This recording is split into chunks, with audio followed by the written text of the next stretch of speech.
Alrighty guys, in today's video we're going to be looking at our first practical for the auxiliary or guidelines for the CAD.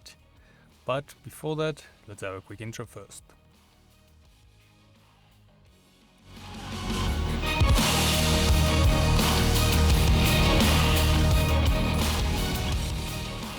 So today's video can be found on softwaretraining.co.za.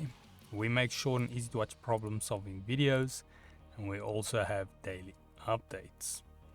Now otherwise, if we head into the program here, so now in today's practical, before I show it, I'm first going to explain to you guys what to do and kind of the requirements, if there is any, and then you guys are going to see if you can get it right, and if you don't, then you can just unpause the video and carry on and see the process I took. So now I'm going to keep this first practical pretty simple. The requirement is going to be having a form of shape, maybe a rectangle at the size of, let's say, 50 by 50, or should I say 500 by 500 millimeters, and then with a 50 gap right around it that is made out of guides or auxiliary lines. So once again, the requirement is a rectangle, or should I say a square, of 500 by 500 millimeters and a 50 mil gap on all sides made out of guides.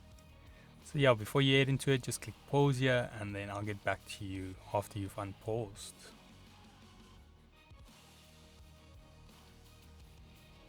Okay, so I'm not sure if you guys have tried that, got it right or not, but I'm going to quickly show you the process I took.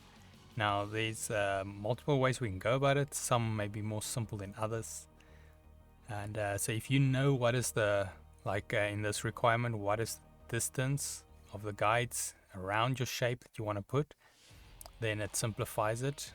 Otherwise, if you're not sure, there's another method we can take, but what I'm going to do is go with the requirements we had, so we know what is our dimensions and the safe zone.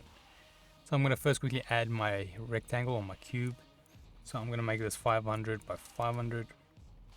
I'm just going to leave everything else the same, say okay, and then center our view, put positioning, single position, and say okay. Then center our view so we can locate this rectangle or square. Now what we're going to do, you can obviously go add horizontal ones like we did previously and vertical, and just space them according to this, but it takes up quite a bit of time. So what I would do is I would personally go here to the line with distance. I'll select this, and then I will make it 50 mil distance and say OK. Then important to click on the outside of these lines, otherwise we're going to add the guides on the inside. So I'm going to click outside, outside, outside, and outside, and then make sure you right click so you get out of it, so you then actually place another one. And there you go. So that was pretty simple. We've got a quick shape with a guided outline, so we know, okay, we want to stay within this. We've got a 50 mil safe zone at both sides. Yeah, otherwise that is it on the practical. Yeah, I hope it helped you guys, and I hope you kind of learned something from previous videos, so you didn't have to watch me do it. But yeah, otherwise if you did, it's not a big sweat. If you went the first method of horizontal and vertical lines, it is also a very secure way to do it. It just, in my opinion, can at times take up a lot of time. But if you're putting your guides first, then you definitely want to go that route, because if you don't know what's the diameter it's going to be on the inside just yet. But yeah, otherwise, in the meanwhile, if we head here to softwaretraining.co.za, you guys will notice we've got a variety of different softwares we do cover, and you can also isolate your search on the top right. If you do not, however, find the training videos you're looking for, just simply go here, request the training video, fill in the mini form, and then we'll do our best to try and make that for you. But otherwise, thanks guys for watching, and cheers.